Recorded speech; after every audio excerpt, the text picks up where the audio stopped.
belonged to the Greenville, Texas Air Force. The base was there, and they closed the base at the end of World War II. They closed the base and just shuttered everything. And our school and gym had burned down, so we played without we were outside playing in the cold and trying to play ball in the elements instead of in the gym. So when someone of our community found this old gym up in Greenville, and the people of the community, including my dad, threw in $1 or two, and they went up to Greenville and picked up trucks and tore it down and put it back up at Martinsville. It was a tin roof, leaked all the time. Side was a tin roof, but we thought it was Madison Square Garden. It was so good. We hadn't had a gym in so long that we loved the old gym. So that was kind of the background on that. Wow. So let's talk a little bit about your high school basketball career. Jason has said here that your team had a mentality that you would play anyone, not just other little schools. Talk to me about that approach a little bit, that philosophy. Well, back in those days, you had only, I believe, maybe 4 classifications: B, A, 2A, and 3A. And as a Class B school, you did not play for most Class B schools. They might have played 6-man, but most didn't. We didn't have football, and consequently, everybody concentrated on basketball, and that led into starting at an early age and doing it the best we could. Mm-hmm.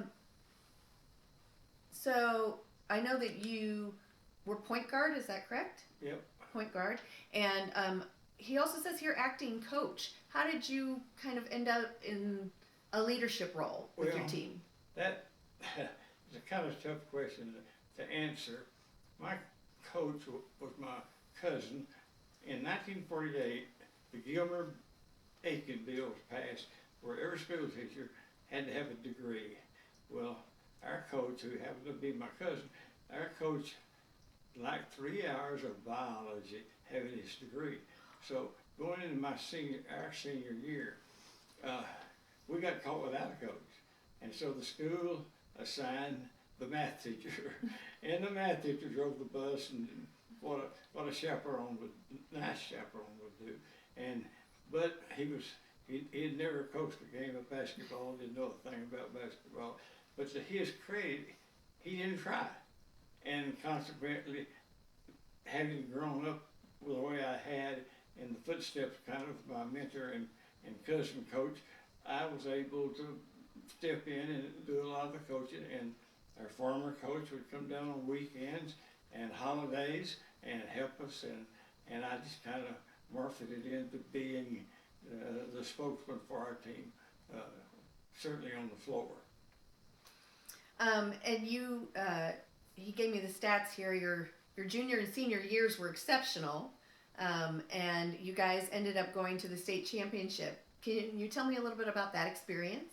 Well, it was a one-time in a life experience for a young 16-year-old kid, and it was really enjoyable.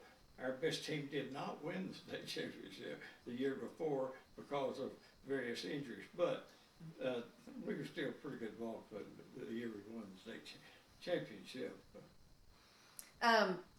Where did it take place? In Austin. In Austin. At that time, it was Austin.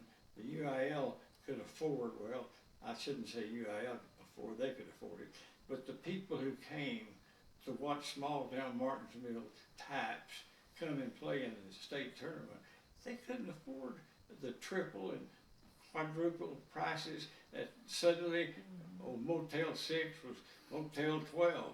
It was they were expensive, and you go to the Holiday Inn, instead of a $2 meal, it cost you $5. So Austin South or Southwest was a conflict, the reason. But Austin became a place where DIL couldn't bring all those people in to stay in Austin for 3 or 4 days and spend that kind of money. They went to San Antonio then, and it's still in San Antonio. It is not a good place to play basketball. They play it at the Alamo Dome. You imagine a 65-seat Alamo Dome hosted a basketball game. They carted it off where it looks like a $10,000, a 10-seat arena, but it's not. And it's not a good place at all. Kristen, ask Wait, traveling Jason, what? Tell me again. to Dallas to play in the big tournaments, play in the big schools. Oh yeah. He's getting a drink of water. And then he's got a really good story about grappling for catfish. Okay. And getting hung up on a wild preserve and getting hung up underwater. Tell him to Oh my play gosh. golf. He says to ask you about going to Dallas to play the big schools. Well, we did.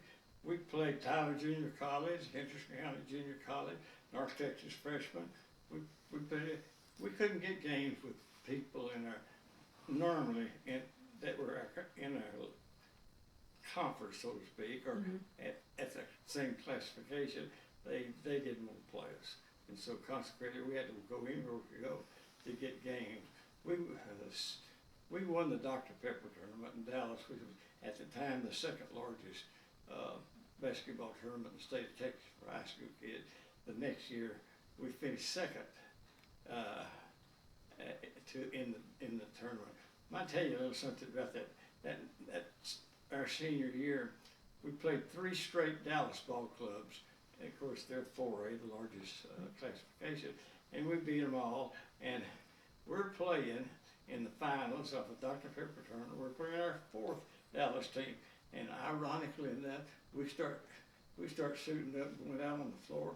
There's the cheerleaders of all 3 of the other Dallas teams that we had beaten. Their cheerleaders came to support us, and we thought that was really cool.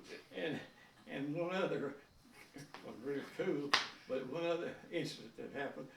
I told you about my cousin that kind of was with us at holidays and on weekends and things. Well, this is Christmas holidays, and we're in PC Cobb Gym in Dallas. We're getting ready to go on the floor, and I look up at the door, and there's Mr. Slaughter, our real basketball coach. He'd been on vacation, and he read in the paper where we were in